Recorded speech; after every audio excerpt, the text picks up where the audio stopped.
As I'm speaking to you today, I want you to think of 3 questions. 1, how does bullying affect youth?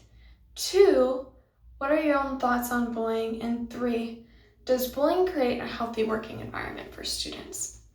So 49.8% of kids ages 9 through 12 have said to experience bullying. Keep in mind, this is only the ones who have said it. Most cases go unreported. In my own personal experience, my freshman year of high school, I moved from one school district to another, one in Michigan and the other one was in Tennessee.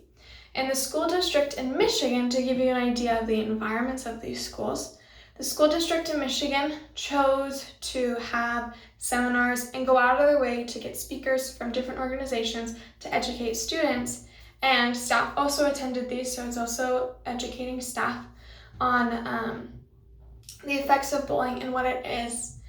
When I moved, so I went from a school who did this every 4 years minimum, every year maximum. And I started at middle school, carried it off into high school. So when I moved to Tennessee and went to my new school district, my school did not do this at all. And there was a huge difference. So my school in Michigan, the relationship between staff and students was really strong, and it was felt like a very safe environment. And the relationship between peer to peer also was super strong, and we didn't have as much conflict, and there was less fights and things like that in schools. Also, the grades were a lot better overall in the district. So when I moved, not only were the grades lesser, but also the relationship between peers, or students and students, was not as strong. There were a lot of fights, and there was a lot of contention.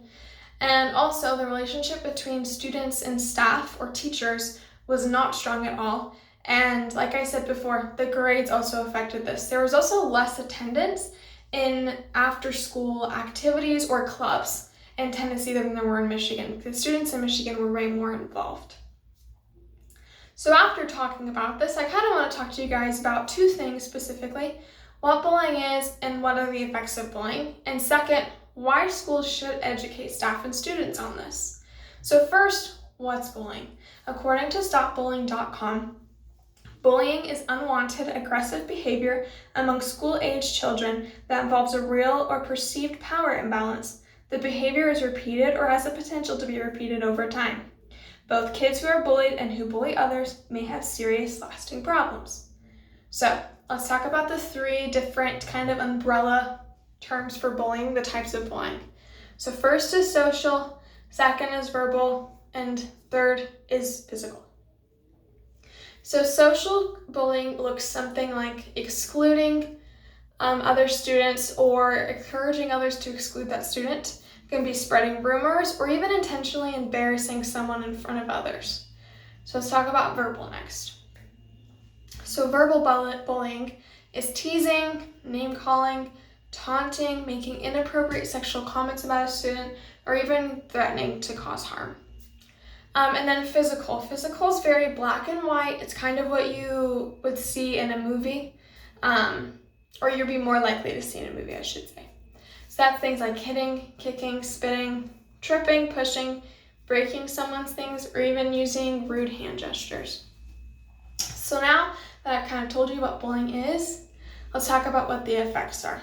The effects of bullying can go from very minor to very serious. First, we're going to talk about mental effects. So students who experience bullying have a higher risk of things like anxiety, depression, and other behavioral issues because of this. And the mental effects and physical effects can tie together in some scenarios, and I will be coming back to that in a moment. But some more mental effects: kids who are bullied have a higher chance of having relationships, whether it's in school or outside of school or even with their families, fail. There's a very strong negative impact on relationships with others when a student is experiencing this. So let's talk about physical next. So the physical effects of bullying, again, can go from very minor to very severe. So minor effects would look something like a student who's very nauseous, has their stomach hurting, migraines, headaches, things like that can all be caused by stress and anxiety, which is being triggered by bullying. So something more severe and self-harm.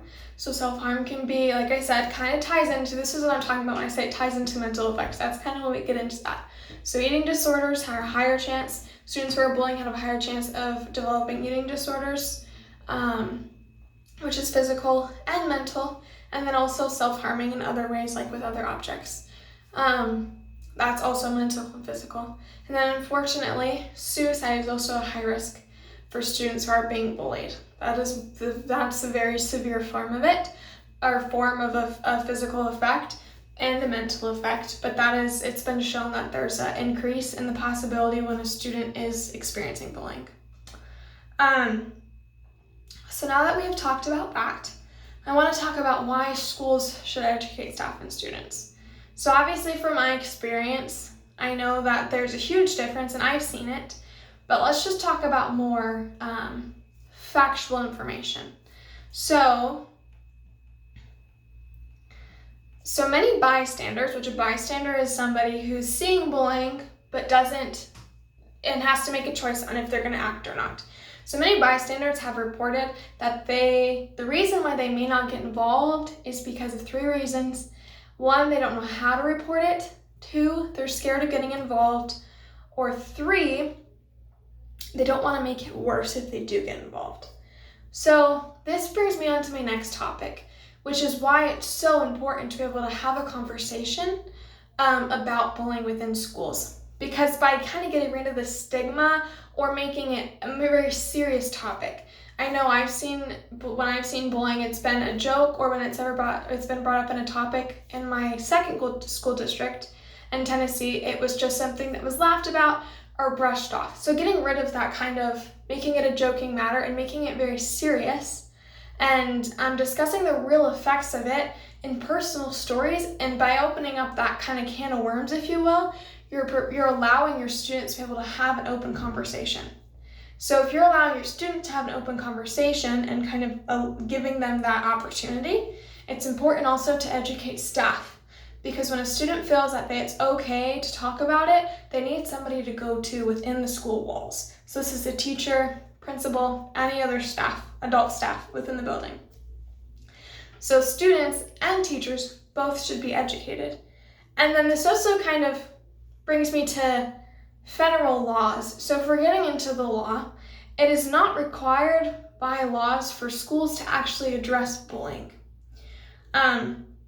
Unless it overlaps harassment, it doesn't need to be reported. It's not required to be reported.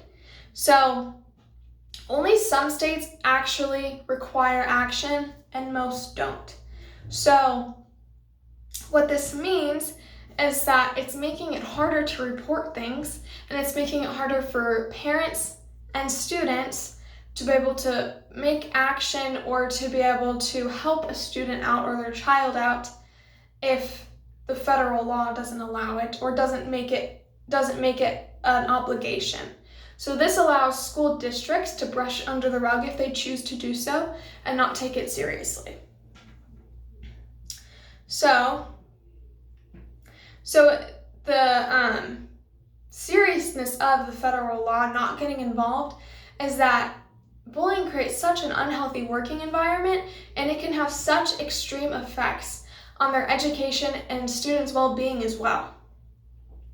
So in conclusion, I just kind of want to talk about how bullying is so, obviously, like I said, bullying is so prevalent in schools, and I feel like I've done the best I can to show that. But it's a big issue, and it has many lasting negative effects.